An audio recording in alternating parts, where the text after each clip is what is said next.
جی غامدی صاحب، میرا سوال سورہ لاہب کے زمانہ نزول سے ہے۔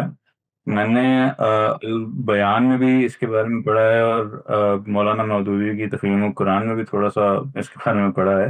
البیان میں آپ نے اس میں لکھا ہوا ہے کہ اگر میری سمجھنے میں غلطی ہوئی ہے تو پلیز کریکٹ کر دیں۔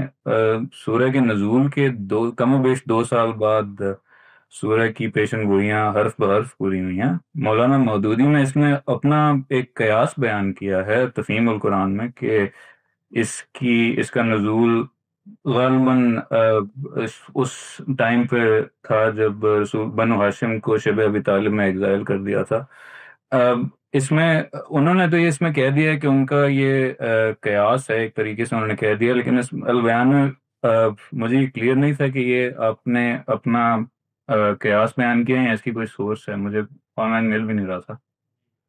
صورتوں کے زمانہ نزول کے بارے میں روایات بیان ہوتی ہیں، وہ زیادہ تر مدنی صورتوں کے بارے میں متعین ہو جاتی ہیں بڑی حد تک۔ اس میں بھی اونچ نیچ ہے، کتنی صورتیں ہیں جن کے بارے میں 3-4 سال کا فرق روایتوں میں بیان ہوا ہے۔ اس زمانے میں کوئی باقاعدہ مورخین نہیں بیٹھے ہوئے تھے، لوگ بعد میں کسی نے پوچھا، یاد آیا یہ 3 ہجری میں نازل ہوئی تھی، 4 ہجری میں نازل ہوئی تھی، بیان کر دیا۔ یہ سب باتیں ایسے ہی بیان ہوئی ہیں۔ میرے نزدیک اس میں صحیح طریقہ یہ ہے کہ سورہ کے اندر اتر کر دیکھا جائے اس میں مضمون کیا ہے۔ قرآن مجید نے بعض موقعوں پر بڑی تفصیل کے ساتھ مضمون کے ارتقاء کو خود اپنی ترتیب سے واضح کیا ہے۔ اگر آپ وہ ترتیب سمجھ لیں اور اس کو قرآن مجید سے متعین کر لیں تو اس کے مراحل بالکل واضح ہو جاتے ہیں، یعنی انذار کا مرحلہ، انذار عام کا مرحلہ، اتمام حجت کا مرحلہ، ہجرت و برات کا مرحلہ، اقدام کا مرحلہ، تزکیہ و تطہیر کا مرحلہ، یہ مراحل بالکل متعین ہو جاتے ہیں۔ تو جب یہ متعین ہو جائیں تو پھر مضمون کے لحاظ سے دیکھیے، یعنی یہ مضمون ابتدائی نوعیت کا ہے تو مرحلہ انذار ہوگا۔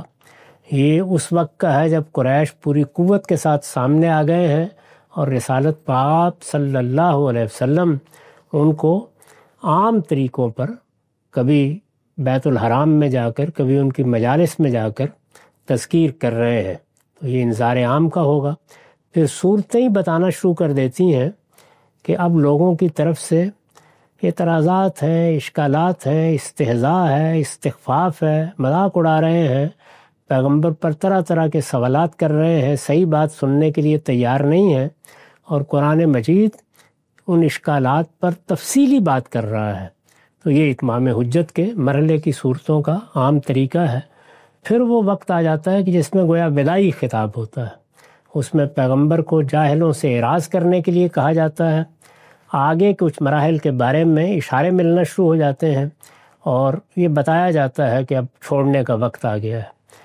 اور جس وقت پھر اقدام کا مرحلہ آتا ہے تو اس میں اب اقدام کرنا ہے، وہ اقدام کیا ہوگا، کن کے خلاف کرنا ہے، اس کا بہترین نمونہ سورہ توبہ اور سورہ انفال ہے۔